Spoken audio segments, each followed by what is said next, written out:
Hey everyone, this is Rohit with the third part of Economics, Class 12th Gujarat Board, Chapter 1 Graphs in Economics. Third part में today we will be discussing the simplest topics of this chapter, completely theory but yet practical enough. Very easy to understand for you guys because it's based on technology. आजकल जो भी हम day to day life में technology use कर रहे हैं, अभी भी आप वीडियो देख रहे हो, that's a part of the technology. So education में, इकोनॉमिक्स में टेक्नोलॉजी को कैसे यूज़ किया जा रहा है, बस वही टॉपिक्स कवर होता है. सो बहुत ईजी है. So will quickly get done with this. First part which is use of technology in the study of economics. इसमें ज़्यादा कुछ दिया नहीं है प्रिसाइज, सिर्फ इतना एक्सप्लेन किया हुआ है that our lives have started revolving around technology. मतलब कि वी कैन नॉट इमेजिन कि हमारी लाइफ में से टेक्नोलॉजी हट जाए. पॉसिबल ही नहीं है. आज के टाइम में इतनी ज़्यादा क्लोजली कनेक्टेड हो गई है.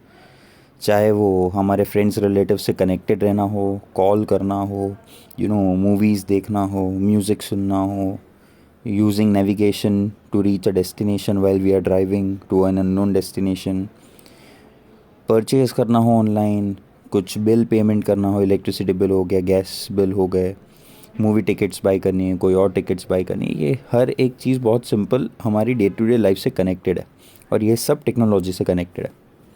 So it has been an integral part. बहुत ही एक ऐसा इम्पॉर्टेंट पार्ट बन गया है टेक्नोलॉजी हमारी लाइफ का कि हम उसमें से अब अलग नहीं हो सकता. And thus it is also not only use for all these purpose for economics but also use for education.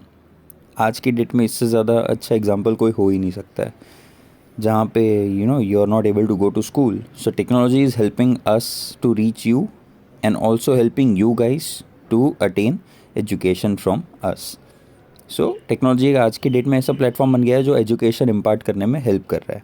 आज इसकी इंपॉर्टेंस बढ़ गई है. ऐसा नहीं है कि पहले एजुकेशन में इसका कोई रोल नहीं था, पहले भी था. अगर कोई टॉपिक्स नहीं समझ आ रहे तो we can simply search Google, YouTube पे वीडियोस देख लेना. ये पहले से भी होता था, आज ज़्यादा हो गया because of the conditions prevailing nowadays. So कौन से टूल्स यूज़ होते हैं इकोनॉमिक्स में टेक्नोलॉजी के जो हमें इकोनॉमिक स्टडी करने में और ज़्यादा इजी कर देता है या हेल्प करता है. सो कंप्यूटर टेक्नोलॉजी की फर्स्ट चीज़ जो टूल हम यूज़ करते हैं वो है presentations. Very basic topic to understand, जिसको हम पॉपुलरली पीपीटी बोलते हैं, पावर पॉइंट प्रेजेंटेशंस भी बोलते हैं. ठीक है. So right now the platform that I have use, the tool that I have use to explain you this chapter is a word and PDF file. Similarly अगर मैं चाहता तो मैं पीपीटी भी प्रिपेयर कर सकता था. पीपीटी में स्पेसिफिक क्या हो जाता है ना, you can focus on a topic specifically with slides. कि भाई एक स्लाइड मेरा टॉपिक हो गया कि टॉपिक 1 बजट है फॉर एन एग्जाम्पल, तो मैंने बजट एक स्लाइड पे दे दिया. Second topic types of budget हो गए तो मैंने दूसरी 2 स्लाइड्स उस पर यूज़ कर ली. So it's divided into slides, तो ईजी हो जाता है, थोड़ा इंटरेस्टिंग बन जाता है. Second is excel word sheets.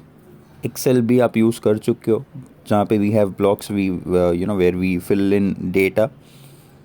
इसमें बहुत सारे कैलकुलेशंस भी अवेलेबल होते हैं. अगर कुछ टोटल करना है, किसी का एवरेज निकालना है, कोरिलेशंस निकालने हैं, डेटा प्रोसेस करना है, ये सारी चीज़ें हो सकती है. और एक ही टाइम पे बहुत सारे ऑब्जर्वेशंस हम साथ में कर सकते हैं. तो रिसर्च वर्क में बहुत ज़्यादा हेल्प करता है Excel sheet. Next, diagrams and graphs. पूरा चैप्टर हमने वही पढ़ा है. Part 1 and part 2 of this chapter video में हमने वही देखा है कि डायग्राम्स और ग्राफ्स कैसे हेल्प करते हैं. जैसे डिमांड सप्लाई कर्व का एग्जांपल लिया था, सेम है कि डिमांड और सप्लाई ट्रेंड्स मुझे देखने हैं इकोनॉमी में, तो वो ग्राफ्स और डायग्राम से ईजिली समझ में आ सकता है. और वो हम भले ही नोटबुक में करें but it also can be done using technology. Computer use करके भी उसको ड्रॉ किया जा सकता है. स्टोरेज रूल्स कि भाई we have collected data but where to store it, because government के डेटा तो बहुत ज़्यादा बल्कि होता है. तो उस डेटा को स्टोर कैसे किया जाए, तो स्टोर करने के लिए बहुत सारे ऑप्शंस होते हैं. गूगल ड्राइव एक ऑप्शन हो गया है आज की डेट में. ईमेल्स के थ्रू किया जा सकता है. ड्रॉप बॉक्स है, डिजी लॉकर है. ऐसे बहुत सारे टूल्स अवेलेबल है आज की डेट में टेक्नोलॉजी प्रोवाइड करती है, जहाँ पे हम बहुत ज़्यादा स्टडी मटेरियल इकोनॉमिक्स का स्टोर कर सकते हैं या तो डेटा स्टोर कर सकते हैं. And there are many other tools that is included in point 5. ज़्यादा इंपॉर्टेंट नहीं है तो विल स्किप दैट. अब कौन सी चीज़ किस तरीके से हेल्प करती है हमें, जैसे फर्स्ट हो गया ट्यूटोरियल्स. ट्यूटोरियल्स का मतलब जिसको नहीं पता है तो इट्स लाइक ऑनलाइन क्लासेस जैसे अभी हो रही है उसी तरीके से we see there are many PowerPoint presentations और एनी मटेरियल वर्कशीट्स कुछ भी अपलोड किया जाता है बाय मेनी एजुकेशनल वेबसाइट्स, ताकि वो लोग देखें और उससे पता चले कि क्या वो वहाँ से पढ़ पढ़ सकते हैं कि नहीं। ठीक है, सो ट्यूटोरियल्स आर वेरी इंपॉर्टेंट। उस पे से हम प्रेजेंटेशंस देख सकते हैं, दूसरा कोई भी वर्क जो वो अपलोड करते हैं वो देख सकते हैं हम। Active learning is the thing that we all are a part of right now, which is videos of lectures by experts are put on open access sites। जैसे यूट्यूब पर मैं वीडियोस रख देता हूँ तो वो ऐसा नहीं है कि आप ही देख सकते हो। If I keep it public open for every one can see it, so free of cost. So free learning है वो, एक्टिव लर्निंग है। ठीक है, जब हम टीचिंग लर्निंग प्रोसेस को ऑनलाइन प्लेटफॉर्म से यूज़ करके कर लेते हैं तो वो एक्टिव लर्निंग हो जाता है। तो जैसे अभी you are studying economics chapter 1 graphs and economics of class 12 Gujarat board, online पढ़ रहे हो आप, तो वही हो गया। यहाँ एग्जांपल दिया हुआ है, lectures by experts are available in economics and other subjects too. Third है रीडिंग मटेरियल। अब जैसे मैं अभी पढ़ा रहा हूँ आपको तो ये हो गया एक्टिव लर्निंग का पार्ट। यही PDF अगर मैं ऑनलाइन अपलोड कर देता हूँ आपके लर्निंग के लिए तो वो हो जाता है reading material. Similarly Gujarat board की CBSE की सारी टेक्स्ट बुक्स भी ऑनलाइन अवेलेबल रहती है PDF फॉर्म में, so that is included in reading material. Information, simply if I search Google तो मुझे इन्फॉर्मेशन मिल जाएगी। यूनिवर्सिटीज़ कौन सी अच्छी है मेरे लिए वो मैं सर्च कर सकता हूँ। यूनिवर्सिटीज़ की वेबसाइट पे भी मुझे इन्फॉर्मेशन मिल जाएगी डिग्रीज़ के regarding. So all these are information which are available online now. Miscellaneous word का मतलब होता है एडिशनल, मतलब इन सब के सिवाय बहुत सारी ऐसे चीज़ें हैं जो मुझे मिलेगी using technology. We can get quotes by economists, names of reference books, also on internet by using search engine like Google itself। Data, economics में मोस्टली सेकेंडरी डेटा यूज़ होता है। प्राइमरी और सेकेंडरी डेटा का मतलब क्या? Primary data is the one जो सबसे पहले कलेक्ट किया जाता है। वही कलेक्टेड डेटा से अगर मैं कुछ और स्टडी करता हूँ तो वो सेकेंडरी डेटा बन जाता है। तो जैसे अगर गवर्नमेंट ने बजट बनाने के लिए कोई डेटा कलेक्ट किया तो वो प्राइमरी हुआ। फिर बजट रिलीज़ किया, उस बजट को लेके अगर आपके टेक्स्ट बुक में कोई डेटा यूज़ किया जाता है तो वो सेकेंडरी डेटा हो गया। तो economics mostly secondary data use करता है। वो सारा सेकेंडरी डेटा कहाँ से मिलेगा? तो CSO, NSSO, WHO, UNO, ये सारी IMF, वर्ल्ड बैंक, ये सब जो है ऑथेंटिक इंस्टीट्यूशंस अपना ऑथेंटिक डेटा ऑनलाइन पब्लिश करती है और वहीं से हम सेकेंडरी डेटा क्रिएट करते हैं। तो again technology helps in creation of secondary data. Education में इंटरनेट यूज़ करते टाइम कुछ कॉशन का मतलब होता है थोड़ा सा संभल के हमें यूज़ करना बहुत ज़रूरी है ताकि उसका मिसयूज़ ना हो। तो उसमें क्या करना है? It is very simple. We must refer websites जो ऑथेंटिक है, कुछ गलत नहीं बता रही है। वी शुड बी अवेयर कि हम जो पढ़ रहे हैं ऑनलाइन क्या वो ऑथेंटिक है, मिसलीडिंग तो नहीं है, इररेलेवेंट नहीं है, सब स्टैंडर्ड मटेरियल नहीं है। बिकॉज जब ऑनलाइन प्लेटफॉर्म ओपन होता है तो it is open for all. जैसे अभी फॉर एन इंस्टेंस मैं पढ़ा रहा हूँ तो मैं सही पढ़ा रहा हूँ, गलत पढ़ा रहा हूँ, किसी को पता नहीं है, बिकॉज जो पढ़ रहा है उसके लिए नया टॉपिक है। So you need to be very aware कि आप सब स्टैंडर्ड क्वालिटी का मटेरियल तो रेफर नहीं कर रहे हो।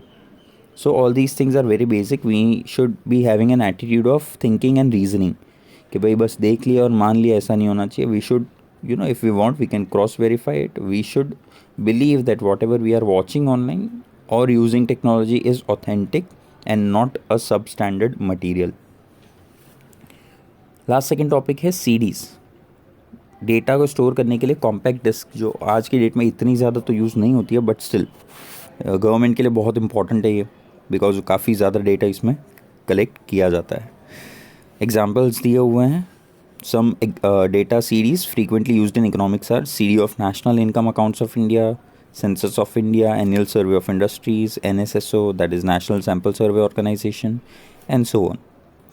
ये सब जो है वो डेटा अपना अपना सीरीज़ में कलेक्ट करती है, लेकिन it is too difficult to use data series. Reason क्या है? गवर्नमेंट का जो कलेक्शन ऑफ डेटा होता है ना, उसकी साइज़ इट्स ह्यूज, बहुत ज़्यादा। मतलब we are talking about data of the whole country India, such a huge population. तो उसका डेटा भी उतना ही बड़ा और कॉम्प्लिकेटेड क्रिएट होता है. सो डेटा सीडी इज़ हेल्पफुल तो है, बट उसका यूज़ कॉम्प्लिकेटेड बहुत ज़्यादा है. So not every one can do it. And more over, data CDs are having several sheets, so one must have knowledge regarding searching the relevant data sheet. जिसकी जो भी CD use कर रहा है उसके पास नॉलेज होना चाहिए भाई कि कौन सी शीट यूज़ करनी है और कौन सा डेटा रेलिवेंट है, कौन सी शीट से उसको रेलिवेंट डेटा मिलेगा. ये नहीं पता है तब तक डेटा CD का कोई काम नहीं है. It is too complicated to be used, but still helpful because it helps government to store a lot of data every year. So that's it, we are done with the chapter 1. As I said in the previous video clip, part 2, that will have 4 parts for this chapter. This is the third one. Fourth will be coming up soon, which will relate with how to draw the graphs. But for the timing, I can say you are done with 95% of this chapter. Just because 5 mark का एक question है, वो सिर्फ हमें draw कैसे करना है graph वो डिस्कस करना है. It will hardly take half an hour. So keep learning. Hope you have understood. Thank you so much.